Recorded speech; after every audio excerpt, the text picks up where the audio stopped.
potato varieties which we've developed, they have already been adopted in Afghanistan, Bangladesh, Nepal, Philippines, Madagascar, Mexico and Bolivia.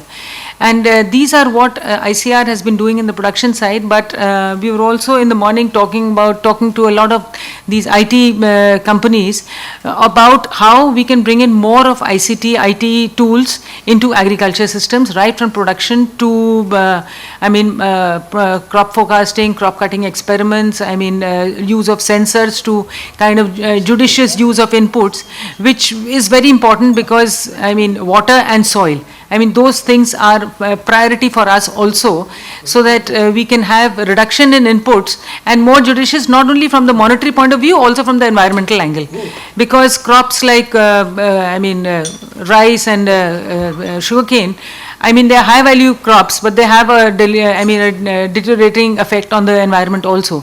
So those kind of things we need to do. And then the risk management, weather forecasting, production forecast, and also market intelligence, because price forecasting, so that the farmers are advised beforehand of what crops to grow and where to grow and what not to grow, so that they have a ready market and they don't have any position of a glut or a distress sale or those kind of things.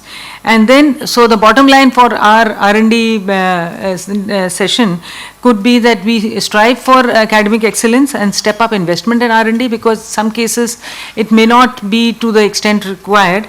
And more important is the lab to field transfer of technology, because a lot of places, a lot of universities and all do come for a flag that they do the research largely for academics. That is equally important, but also important is pick up problems from the field and then give back solutions to the farmers. And increase production, productivity is important. Distribution network is important, because we have places where there is surplus production and it needs to reach places where it is required in through cold chains, especially with the perishables. That is a major cause of food wastage. And of course competitive markets, where again a lot of work is being done in India, both policy framework, agri-market reforms, as well as the infrastructural framework also, so that there is a win-win situation for both the producer and the consumers, because the consumers are paying more, but the farmers are not getting exactly what the consumer is paying. So that kind of a bridge we need to build up, so that there is a win-win situation for both. And thank you so much. And I'd like to introduce my panelists now, and then probably take on. Good morning, everybody. Sorry, good afternoon, everybody. This is Dr. Sangeeta Ladda, Vice President with Jain Irrigation Systems Limited. Good afternoon. I'm Margaret Kedisi. I'm a Minister Councillor at Uganda High Commission. Good afternoon. My name is R.B. Singh, the Farmers President of the National Academy of Agricultural Sciences and Chancellor of the Central Agriculture University. Good afternoon. My name is Milan Sharma. I am Vice President in Island First Cluster Development Initiative.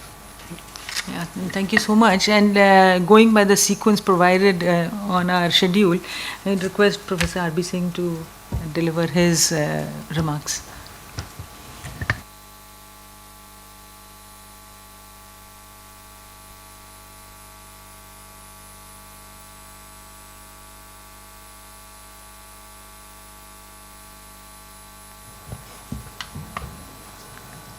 Madam Chairperson, distinguished participants, I must thank Professor Chaturvedi and Dr. Nafis Mia for the opportunity given to me. Let me begin by saying that humankind's the foremost goal is to make sure that the world is hunger-free. There is least of poverty, and there is social, economic, as well as environmental sustainability.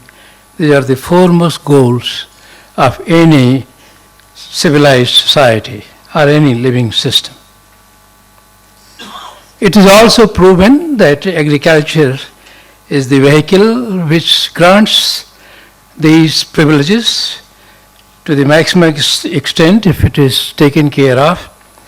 Investment in agriculture is 3 to 4 times more productive. It gives you more relief from poverty, hunger, and nutrition than investment in any other field. Therefore, what is being discussed today, whether it is for Africa or for India, agriculture is the life system which will grant you the peace, happiness, or build new India or new Africa. Let me also mention that the gains that we were able to realize through the Green Revolution was not just simply something from the sky as a simple gift, but it has come through the real hard work of the real convergence, congruence, and synergy among the best of technology generation, the best of the policies. Technologies do not work in a vacuum. The best of the human resources, institutions, infrastructural developments, as well as structural changes which were brought to bear upon to let those high-yielding varieties of rice, wheat, and maize unfold their potential. And this is what led today India to be the second largest agrarian economy in the whole world. I do not have to mention to you the gains that we got in terms of real production. All I have to say that between the 1965, that let's say if we take that as the beginning year of the Green Revolution till to date, 5 to 10 times is the increase in the production of major commodities, which is Green Revolution. Very often it is said that Green Revolution is fatigued, there is a technology fatigue in India, which I don't agree with. With this kind of linear progress and growth that we are seeing over the years, is the Green Revolution is sustaining itself, and we continue to have it. We must render it evergreen revolution through the processes that have really helped it, and add new processes to make it furthermore convenient for those who still do not possess it. By 2050, it is all known that India would probably will have, of course, as you all know, the largest population in the world, 1.7 billion or so. Very soon we will be taking over China, and China will stabilize at around 1.35 to 1.4 billion, while India will stabilize by 2050 at around 1.7, then start declining. But then at a stage, India will have 400 million people additional to what China would be having. Therefore, India has to continue to do its work, and in doing that work, it has to increase its productivity of the major commodities by 4 times, its water productivity by 3 times, its labor productivity by 6 times, coupled with low carbon footprint and ecological destruction. This is absolutely essential if 1.7 billion has to be fed comprehensively with due care for their nutrition.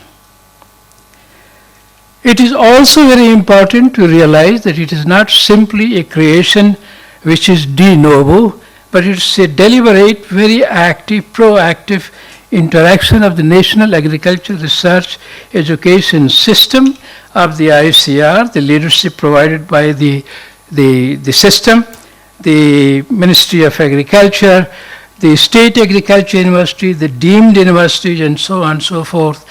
And I must congratulate the CGIAR centers, the system, and all those people who have been contributing to it, and their contribution to begin with, as a matter of fact, they are the one who triggered the Green Revolution by the HYVs of rice and wheat. And their continued support in a different way, in different measures, will be always most welcome and most needed in years to come, as the things will become more difficult in time to come. In India, the various efforts that you have been making, of course, in really making India as a true leader in terms of meeting the zero hunger command of the world, the TCDC or ECDC, that is the technical cooperation among developing countries, or the economic cooperation among the developing countries. We call it South-South cooperation, South-North cooperation, now trilateral cooperation. All these cooperations are absolutely essential to meet the Agenda 2030, and we have to become much more international than what we have been till to date. Given the long historical relationship of India and Africa, and the commonalities of agroecological settings, the socio-economic conditions, as well as the demographic dividends that we possess, also the smallholder farmers' abundance in the two systems, that is based on the various commonalities and the opportunities which could be shared between Africa and India. Probably there is no parallel of this kind anywhere with any other country. Therefore, we are discussing something which is so very relevant and topical because of these already existing socio-economic or agroecological conditions as well as the previous history. In India, the productivity gains, as we all know, has been through many ways. Of course, particularly it is led by, of course, driven by the best of the technology generation combined with the best of the policies, which really led to the doubling and tripling of the yield enhances, which has not occurred in Africa. As a matter of fact, the yields continue to be low and stagnating.